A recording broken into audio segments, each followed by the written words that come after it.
Hari saya berlutut di kaki Tuhan. Minta supaya Tuhan lepaskan saya dari semua dosa-dosa. Karena saya tahu itu melukakan hati Tuhan. Tuhan bilang gak berat yang aku minta. Aku cuma minta engkau hidup, hormati Tuhan. Taat pada perintahnya, ketetapannya, pada semua petunjuk yang sudah dia kasih. Supaya hidupmu itu berhasil dan beruntung. Tepuk tangan buat Tuhan Yesus. Bapak Ibu silahkan duduk. Shalom. Apa kabarnya hari ini? Luar biasa, karena kita punya Tuhan yang luar biasa. Hari ini kita akan sama-sama belajar firman Tuhan, saudara. Dan saya percaya bahwa orang yang lapar dan haus mereka akan dipuaskan dan dikenyangkan. Dan kita semua seperti yang lalu saya sampaikan di sini bahwa hidup kita ini seperti bangsa Israel yang dipanggil Tuhan untuk mencapai rencana Tuhan yang sempurna. Dan itu adalah tanah perjanjian kita. Dan Tuhan mau kita hidup di dalamnya. Bagaimana di dalam hidup ini kita bisa mengalami rancangan keberhasilan dan keberuntungan. Karena tidak semua orang itu berhasil dan beruntung. Saya nggak mau hanya berhasil, tapi saya mau juga beruntung. Karena dunia bisa memberikan keberhasilan, tapi rancangan Tuhan itu berhasil dan beruntung. Kadang kita dengar orang bilang gini, Bu, saya tuh kayaknya toko saya tuh rame loh, Bu. Tapi tiap hitung-hitungan akhir bulan tuh kok nggak ada untungnya ya. Padahal rame. Lah terus itu bocor kemana? Kita nggak tahu. Ada juga orang yang bilang, anak saya itu berhasil loh, Bu. Dia tuh lulus S1, S2, S berapa lah, S21, S23 ya, kayak Samsung lah ya. Kelihatannya berhasil, Bu, tapi kok heran ya hidupnya itu tidak beruntung. Rancangan Tuhan bagi kita itu berhasil dan beruntung. Siapa mau berhasil dan beruntung? Kalau Tuhan membawa kita, saudara, kepada kehendaknya, Tuhan juga memberi petunjuk. Di dalam Yosua pasal yang pertama, mari kita buka bersama. Ketika Musa mati, Alkitab berkata Musa menjadi tua lalu dia mati, saudara. Dan ketika Musa mati, Tuhan memanggil Yosua untuk menggantikan Musa. Dan menurut saudara menggantikan Musa untuk membawa bangsa Israel keluar dari Mesir ke tanah perjanjian itu susah apa susah? Susah, tidak gampang. Karena kita tahu, saya membaca dalam Alkitab, kenapa Tuhan memilih Musa untuk bawa bangsa itu keluar? Karena Musa itu orang yang lemah lembut. Dan Alkitab mencatat, tidak ada seorang pun di dunia ini yang memiliki hati yang lemah lembut seperti Musa.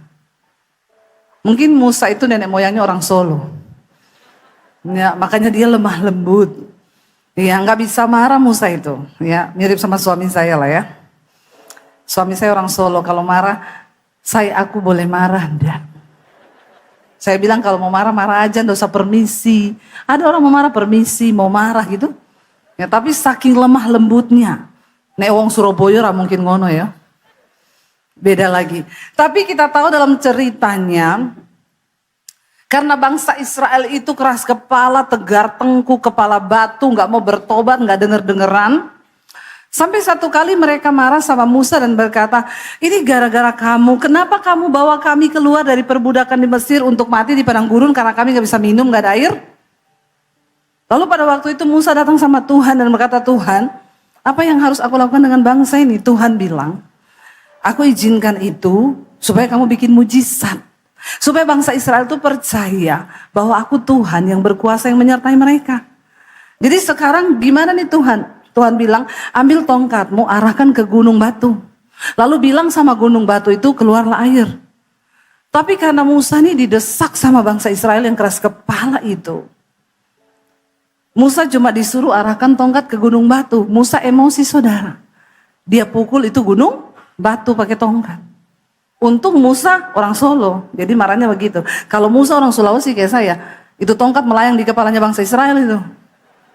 Pecah kepala semua itu sudah. Nih ya. Nah Yosua itu mendampingi Musa. Ketika Musa membawa sebuah bangsa yang keras kepala ini, Dia melihat setiap hari bagaimana pergumulan Musa membawa bangsa itu. Sampai ketika satu saat Musa mati, Tuhan berkata, Yosua, kamu harus maju bawa bangsa itu. Dan Tuhan tahu, pasti Yosua agak berpikir gini, sedangkan Musa saja yang sudah tua, mereka nggak hormati, mereka nggak hargai, apalagi aku yang muda. Makanya Tuhan memberi petunjuk kepada Yosua supaya perjalananmu berhasil dan beruntung. Ikuti ini. Saudara, kira-kira kalau Tuhan yang kasih petunjuk itu salah apa benar? Sudah pasti benar. Buktinya bangsa Israel sampai ke tanah perjanjian. Dan satu konsekuensi yang harus ditanggung oleh Musa ketika dia marah, dia tidak taat sama Tuhan. Dia cuma sampai di Gunung Nebo, itu adalah Gunung Musa. Saudara yang pernah pergi ke Jordan, ya saya setiap kali datang ke tempat itu, saya membayangkan perasaan Musa. Dia cuma berdiri di situ dan melihat lembah Jordan di bawah itu tanah perjanjian. Tapi Tuhan bilang kamu tidak boleh masuk, karena kamu melanggar perintahku. Kamu cuma sampai di situ, lalu Musa mati, saudara. Ketika Yosua melanjutkan perjalanan dari bangsa itu membawa mereka masuk ke tanah perjanjian, Tuhan beri firman kepada Yosua agar dia berhasil dan beruntung. Baca Yosua 1 ayat 7 dan ayat 8. Kita baca bersama. 1, 2, 3. Hanya kuatkan dan teguhkanlah hatimu dengan sungguh-sungguh. Bertindaklah hati-hati sesuai dengan seluruh hukum yang telah diperintahkan kepadamu oleh hambaku Musa. Janganlah engkau menyimpang ke kanan atau ke kiri, supaya engkau beruntung kemanapun engkau pergi. Tuhan itu bilang sama Yosua, yang pertama yang kau lakukan, kuatkan dan teguhkan hatimu. Untuk apa? Untuk kau bertindak hati-hati sesuai dengan firman Tuhan, sesuai dengan petunjuk hukum Taurat yang sudah diberikan oleh Tuhan lewat Musa. Maka kemanapun engkau pergi, hidupmu akan beruntung. Saudara, ternyata untuk bisa hidup kita ini benar mengikuti jalan Tuhan, semua diawali dari hati. Kuatkan dan teguhkan hatimu. Ada bapak-bapak badannya itu gendut sekali dulu, 100 kilo lebih, sekarang kurus. Suami saya tanya, Pak, kok bisa loh dari 100 kilo turun sampai begini banyak? Dia jawab, niat. Lalu saya bilang, oh niat itu saudara, kalau dalam bahasanya itu kuatkan dan teguhkan hatimu. Kalau kita punya niat, kalau kau punya niat berhenti rokok, aku niat. Aku mau teguhkan dan kuatkan hatiku, aku harus berhenti rokok. Bisa enggak? Bisa. Kalau kita berniat, aku pengen berhenti dugem. Teguhkan dan kuatkan hatiku Tuhan, aku mau berhenti dugem. Bisa kalau kau mau. Persoalannya kita niat atau tidak. Semua dimulai dari sikap hati.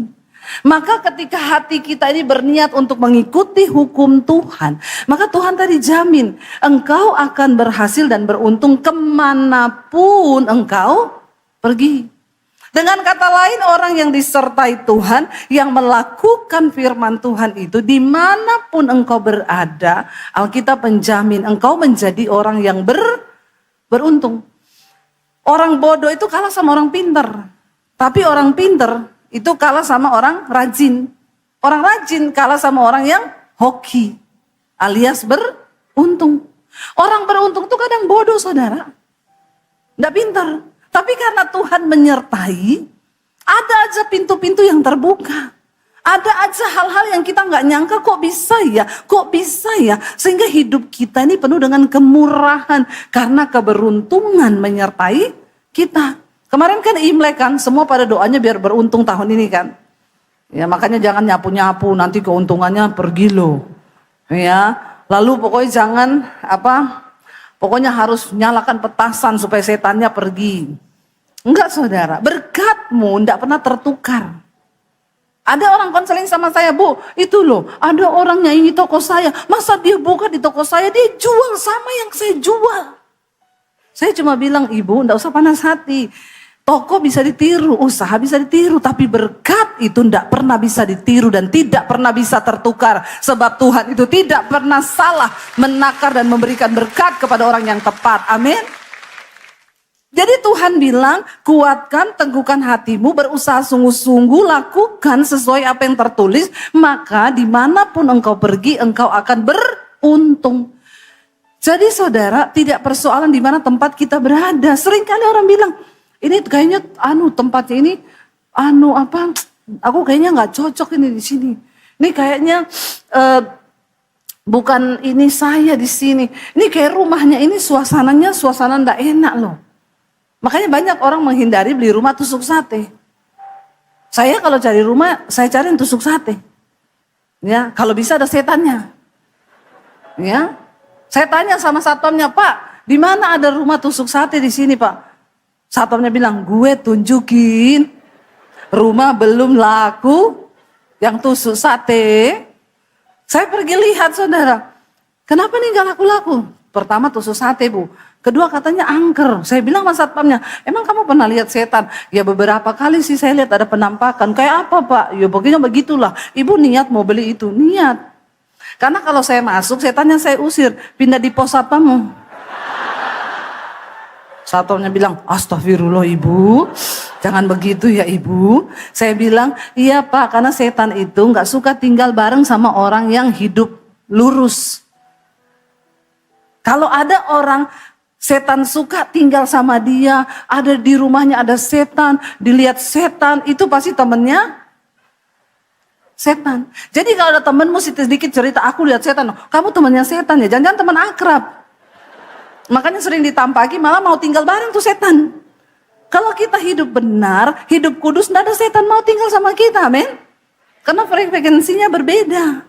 Nggak satu server kita sama setan. Iya. Jadi tidak ada saudara yang berkata bahwa oh di situ bukan tempat saya, di sini sial. Kalau engkau orang benar yang berketetapan hati untuk mengikuti hukum Tuhan, melakukannya dimanapun engkau pergi dan berada, keberuntungan akan mengikuti, itu kata firman Tuhan. Ya, saya beli pakai KPR, saya coba, orang banknya datang, oh Bu nggak bisa ini pakai KPR, kenapa? Tusuk sate. Loh kok Bang ikut-ikutan sih percaya sama tusuk sate? Bukan ikut-ikutan Bu, kalau Ibu nggak bisa bayar cicilannya, kami setengah mati jual rumah begini. Karena tusuk sate. Oh jadi itu perkaranya, iya. Kalau saya nggak peduli, yang penting satenya apa dulu, sate babi atau sate kambing gitu ya saudara.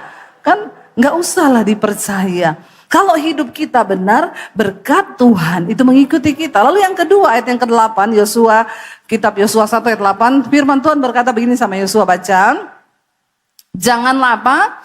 Engkau lupa untuk memperkatakan kitab Taurat ini, renungkanlah itu kapan? Siang dan malam. Supaya apa? Engkau bertindak hati-hati sesuai dengan segala apa yang tertulis di dalamnya. Sebab dengan demikian apa? Perjalananmu akan berhasil dan engkau akan beruntung. Ada penekanan kata bertindaklah hati-hati. Kenapa kita harus memperkatakan firman itu siang malam? Kenapa kita harus merenungkan firman itu siang malam dan memperkatakannya dalam mulut kita? Karena kalau firman itu sering kita baca, kita taruh di hati, kita omongin, maka kita akan ingat. Contoh nih, kita mau marah, emosi saudara. Udah mau marah, mau teriakin orang. Tiba-tiba kita ingat firman yang kita hafal. Jangan marah, tinggalkanlah panas hati itu. Sebab amarah itu mengerjakan sesuatu yang tidak berkenan di hadapan Tuhan. Lalu kita berkatakan, aku tidak mau marah. Karena amarah itu mengerjakan sesuatu yang tidak berkenan di hadapan Tuhan. Dalam nama Yesus. Itu namanya hidup kita dijagai. Kita mau melakukan dosa nih, mau selingkuh, ya, melakukan kenajisan, mau nonton film porno, enggak usah angkat tangan. Ya, saya bisa tahu muka-mukanya sini yang terikat dengan film porno ini. Ya, hati-hati ya, jangan kau terikat dengan film porno. Setiap kali kau tergoda untuk membukanya, ingat Galatia pasal 5 berkata bahwa keinginan daging itu telah nyata. Percabulan, kenajisan, hawa nafsu, nafsu jahat, iri hati, semua perbuatan daging itu adalah mendatangkan murka Allah. Dan barang siapa melakukan hal-hal itu, dia tidak mendapat bagian di dalam kerajaan Allah. Amin. Waktu kau hafal, maka firman itu berkuasa mengubahkan hidupmu. Tapi bagaimana mungkin membaca saja aku sulit.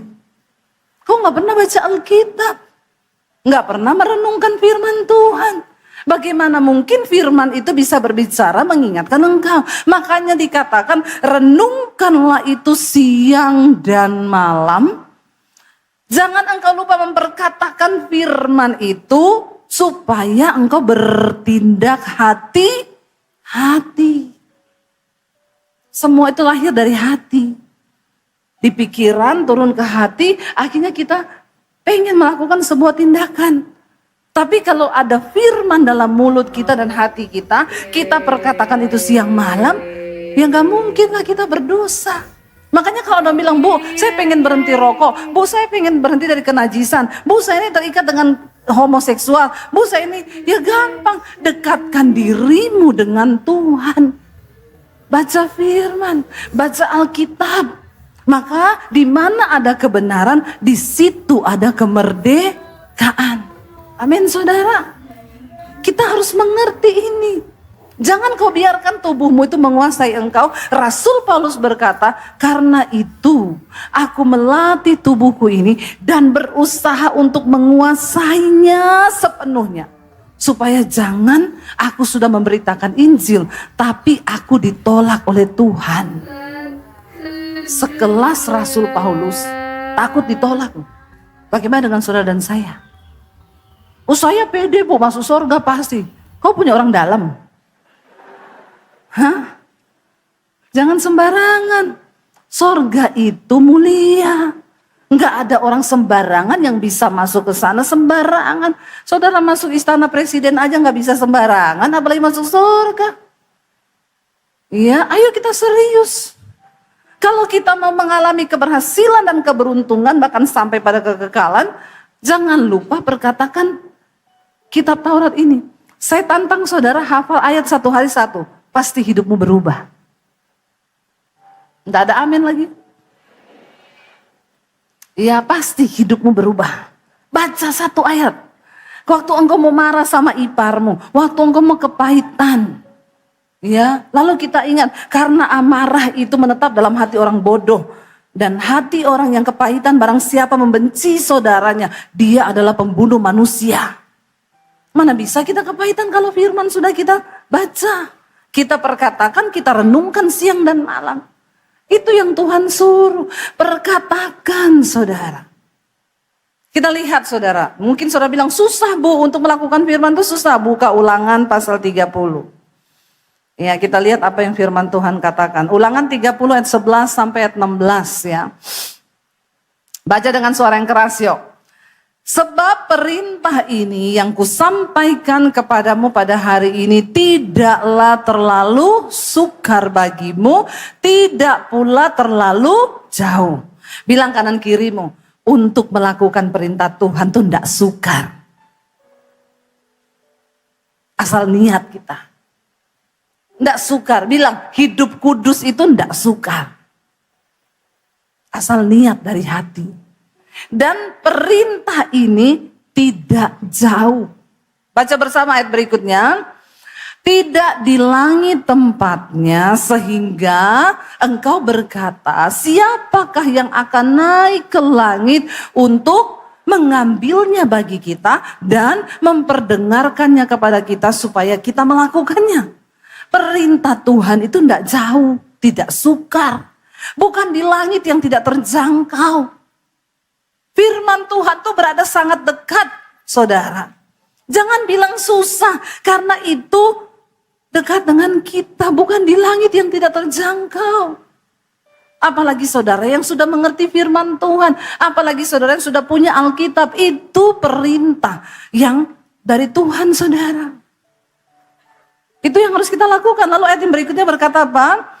Juga tidak di mana? Tidak di seberang laut tempatnya, sehingga engkau berkata, siapa yang akan menyeberang ke sana untuk mengambilnya bagi kita dan memperdengarkannya kepada kita supaya kita melakukan.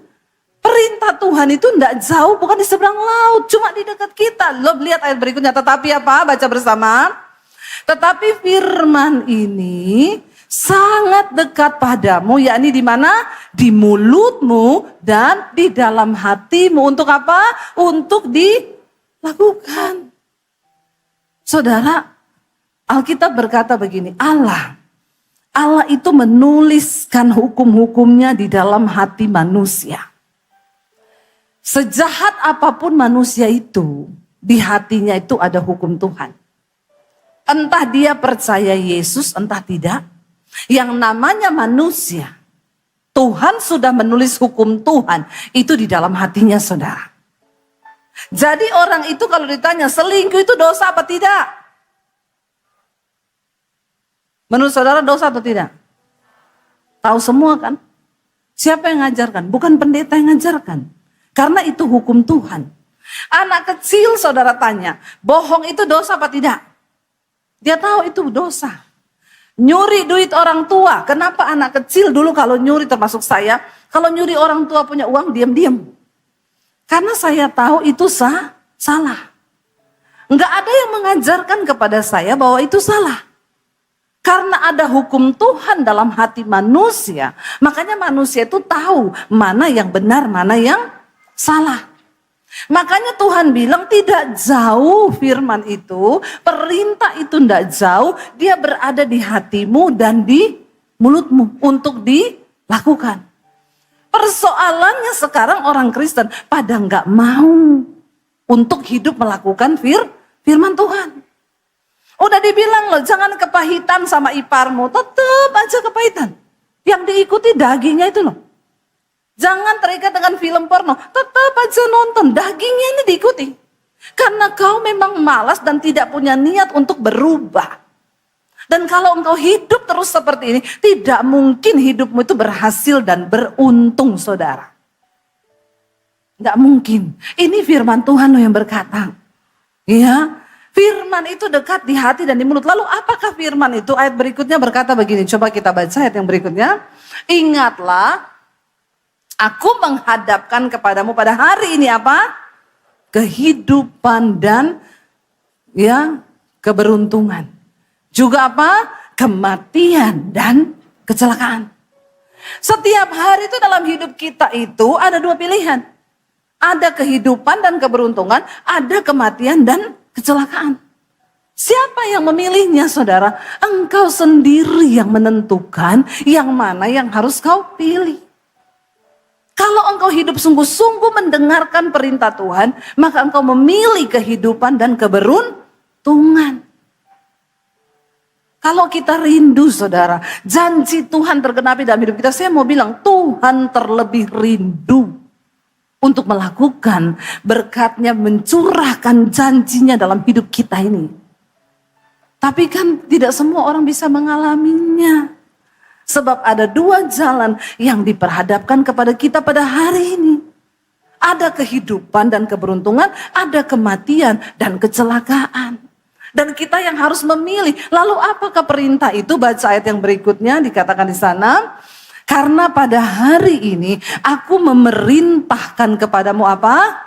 Untuk mengasihi Tuhan Allahmu dengan hidup menurut jalan yang ditunjukkannya. Dan berpegang pada perintah, pada ketetapan dan peraturannya. Supaya apa? Engkau hidup dan bertambah banyak dan diberkati oleh Tuhan Allahmu di negeri kemana engkau masuk untuk mendudukinya. Cuma itu yang Tuhan minta. Dan memang itu tidak sukar, saudara. Lebih sukar mana? Tuhan minta kita taat atau kamu bayar dulu 25M baru bisa selamat. Lebih sukar mana coba? Kan sebenarnya cuma dari sikap hati kita aja. Cuma dari niat hati, mau teguhkan hati. Waktu saya bertobat tahun 95, sejak hari itu saya berketetapan hati, aku mau ikut Tuhan. Sesulit apapun hidup ini, seberat apapun aku harus berusaha mengalahkan kedaginganku. Aku berketetapan hati untuk mengikuti Tuhan. Kalau mau dibilang perintah itu sulit, bagi saya sulit. Kenapa? Untuk bisa baca Alkitab aja, saya harus bangun tengah malam, saya harus baca di toilet, saudara. Kenapa? Kalau ketahuan saya baca Alkitab, bisa dicincang saya. Jadi saya baca Alkitab itu dengan ketakutan. Dengar pintu kebuka keruk, langsung cepat-cepat. Saya bingung mau sembunyi kemana tuh Alkitab. Hari-hari itu, kebenaran itu menjadi sangat jauh bagi saya. Karena untuk mencoba memahami apa yang Tuhan suruh dalam Alkitab itu tidak mudah. Butuh perjuangan. Hari ini Alkitab saya taruh di bawah kolong. Besok saya sembunyi di rak buku. Besok saya pindah dalam gulungan kain. Tetapi ada satu niat hati, ketetapan hati yang saya berkata, Tuhan, aku mau kuatkan dan teguhkan hatiku. Aku mau mengenal jalan-jalan-Mu dan hidup menuruti apa yang Tuhan suruh. Tidak mudah, saya terikat dengan banyak dosa. Saya terikat dengan kenajisan, saya terikat dengan judi, saya terikat dengan amarah, dengan iri hati, dengan kepahitan. Banyak dosa yang mengikat saya. Makanya saya waktu itu hampir bunuh diri. Tapi waktu saya mengenal Tuhan, untuk bisa berubah, itu bukan Tuhan yang melakukannya. Bim salah bim, kamu kudus hari ini tidak bisa. Karena kita diciptakan dengan kehendak bebas. Kita yang harus berusaha. Hari ini saya gagal lagi, saya emosi lagi. Saya nangis lagi di kaki Tuhan. Tuhan, aku tuh hari ini gak pengen marah. Tapi kenapa manusia lama aku marah lagi Tuhan? Ampuni aku Tuhan, aku gagal hari ini. Tapi besok aku harus jadi pemenang. Setiap hari saya berlutut di kaki Tuhan. Minta supaya Tuhan lepaskan saya dari semua dosa-dosa. Karena saya tahu itu melukakan hati Tuhan. Tuhan bilang gak berat yang aku minta. Aku cuma minta engkau hidup, hormati Tuhan. Taat pada perintahnya, ketetapannya, pada semua petunjuk yang sudah Dia kasih. Supaya hidupmu itu berhasil dan beruntung. Tuhan gak minta banyak saudara. Tapi apakah kita mau meneguhkan hati kita? Lalu yang berikutnya, ada hal juga yang membuat hidup kita ini gak beruntung. Buka Amsal 28. Amsal 28 ayat 13 saudara. Di sana firman Tuhan berkata begini, kita baca sama-sama 1, 2, 3. Siapa menyembunyikan pelanggarannya tidak akan beruntung. Tetapi siapa mengakuinya dan meninggalkannya akan disayangi. Ayat yang berikutnya 14. Berbahagialah orang yang senantiasa takut akan Tuhan. Tetapi orang yang mengeraskan hatinya akan jatuh dalam malapetaka. Siapa menyembunyikan pelanggarannya tidak akan beruntung. Walau saudara kerja siang malam. Engkau banting tulang malam jadi siang, siang jadi malam, kepala jadi kaki, kaki jadi kepala. Engkau tidak akan mengalami rancangan keberuntungan. Sebab apa? Ada dosa yang engkau sembunyikan. Ada pelanggaran yang engkau tutupi. Dan Tuhan tidak berkenan akan hal itu saudara. Mari kita belajar untuk menyenangkan hati Tuhan lewat hidup kita ini saudara. Iya. Barang siapa menyembunyikan pelanggarannya tidak akan beruntung. Coba kita cek semua kita hari ini. Saya selalu bilang orang yang paling bahagia di dunia ini bukan orang kaya. Orang yang bahagia, orang yang tidak menutupi satupun dosa. Hidupmu plong. Ternyata saudara saya kemarin lihat ya bahwa kerusakan ginjal, liver, kerusakan organ tubuh itu bukan hanya disebabkan oleh faktor makanan. Tapi yang terutama emosi, amarah, dendam, kepahitan, dosa. Itu penyebab yang luar biasa saudara. Ketika saya belajar itu, wow memang ternyata benar Alkitab berkata. Hati yang gembira itu obat yang manjur. Tapi bagaimana kita bisa bergembira? Hanya ketika engkau tidak menyembunyikan satu dosa dalam hidupmu. Akui dosa itu. Saya ketemu dengan seorang ibu, dia berkata, Bu Debbie, saya ini sudah cukup berumur dan saya sudah menikah dengan suami saya lama, tapi kami belum hamil, Bu. Saya bilang, oh ibu berdoa terus beriman. Enggak, Bu. Kami sudah sampai di titik yang menyerah karena semua pendeta sudah mendoakan kami. Tidak hamil-hamil. Dan enggak usahlah, Bu, berarti memang Tuhan izinkan kami enggak punya anak. Lalu saya coba tanya gini, Bu, kenapa? Dulu waktu ibu menikah itu, mungkin sebelum menikah pernah berkata, kami mau menikah tapi nggak pengen punya anak dulu. Biasanya orang-orang yang nggak punya anak itu karena mereka menolak dari awal. Menikah tapi nggak pengen punya anak. Saya sarankan kalau saudara belum siap punya anak, nggak usah nikah dulu. Ya, daripada saudara menolak. Itu banyak kasus akhirnya dia nggak punya anak. Dia bilang, oh enggak, Bu, kami waktu menikah udah langsung kepengen punya anak. Terus saya tanya, atau mungkin ada dosa-dosa masa lalu mungkin yang ibu lakukan yang ibu gak sengaja. Lalu dia bilang, Bu, saya gak pernah cerita ini, tapi karena ibu bertanya begitu saya kok jadi tertuduh. Apa mungkin ya, Bu, saya ini dulu sebelum menikah, beberapa kali saya melakukan aborsi karena saya hamil di luar nikah. Dan itu gak pernah saya kasih tahu, Bu. Bahkan termasuk ke suami saya. Karena saya dulu pacaran sama pacar yang lain. Saya bilang bisa juga jadi itu. Tapi hari ini karena kamu sudah mengakuinya, kita berdoa ya. Biar Tuhan ampuni. Walaupun kamu bilang sudah di satu titik yang gak pengen punya anak, saya tetap pengen berdoa supaya kamu bisa hamil. Kami berdoa saat itu, saudara. Saya minta ampun Tuhan. Dia mengakui semua dosanya dan sudah meninggalkannya. Biar berkat Tuhan turun, beri mereka anak. Berapa bulan kemudian saya dapat WA, Shalom Ibu Debbie, puji Tuhan. Bu, saya hamil, Bu. Wow, saudara, tepuk tangan buat Tuhan Yesus. Ya, orang yang menyembunyikan pelanggarannya tidak akan beruntung. Tapi siapa mengakuinya dan meninggalkannya itu akan diberkati Tuhan. Hari ini saya nggak tahu dosa apa yang saudara sembunyikan. Tapi Tuhan tahu. Istrimu nggak tahu, suamimu nggak tahu. Bahkan, aduh saudara, ini kita perlu berdoa sungguh-sungguh buat bangsa kita. Berapa waktu yang lalu di Jakarta ketangkap ya. Ada pesta homoseksual, satu kamar 56 orang masuk. Cowok semuanya. Saya tuh jijik membayangkan, saya bilang sama suami saya, bagaimana mungkin 50 orang laki-laki masuk di satu kamar melakukan pesta seks. Kamu bisa bayangkan di situ ada cumi-cumi, gurita, kepiting bersatu jadi satu? Gila saudara. Ini orang bejat begini nih. Tidak ada lagi rasa takut akan Tuhan.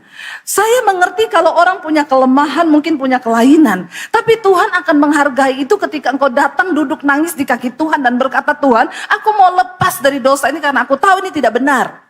Saya lihat videonya saudara. 58 orang cowok itu bukan model-model tulang lunak loh. Ya, modelnya itu nge-gym, badannya besar-besar, nggak kelihatan bencong atau botik gitu, ya. Tapi yang bikin saya bingung, saya bilang sama suami, waktu dengar keterangan, ternyata mereka ada yang sudah menikah, punya anak, beberapa itu punya istri. Lalu ada seorang wanita WA saya, Bu, itu yang bikin saya takut menikah, Bu. Karena sekarang ancaman kita ini istri-istri, bukan cuma pelakor, Bu. Banyak boti-boti di luar sana yang berkeliaran. Mengerikan saudara. Saya mau bilang hari ini kalau ada di antara kalian ya yang punya kecenderungan kelainan homoseksual atau lesbian, jangan kau umbar dosa itu. Duduk di kaki Tuhan nangis. Saya layani beberapa homo, mereka dilepaskan kok. Kalau Tuhan menciptakan yang baik, maka iblis berusaha untuk merusak. Ya, menjijikan gitu ya, lihat laki-laki pakai gaun pengantin. Kemarin di Thailand waktu disahkan undang-undang pernikahan sejenis, semua langsung menikah tuh. Ya, heran saya saudara, kenapa? Ini dosa loh, ini kutuk dosa yang harus engkau putuskan. Bagi Tuhan tuh ndak ada perkara yang mustahil. Ya, coba pesta seks begitu saudara.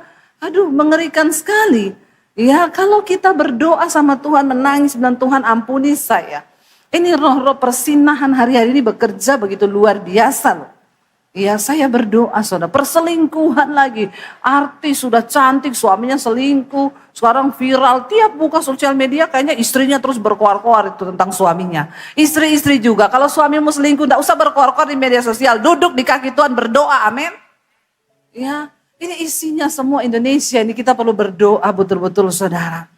Ya, Alkitab berkata kalau engkau itu punya pelanggaran, punya dosa, akui di hadapan Tuhan. Lalu bertobat supaya hidupmu itu beruntung.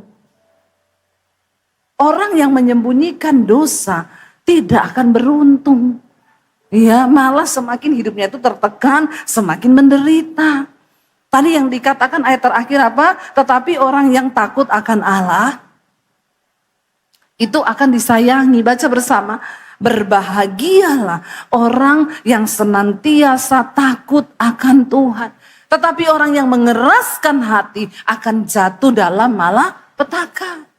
Nah itu mengeraskan hati. Malah pesta seks begitu ketangkap. Sekarang malu tiap hari beritanya keluar terus.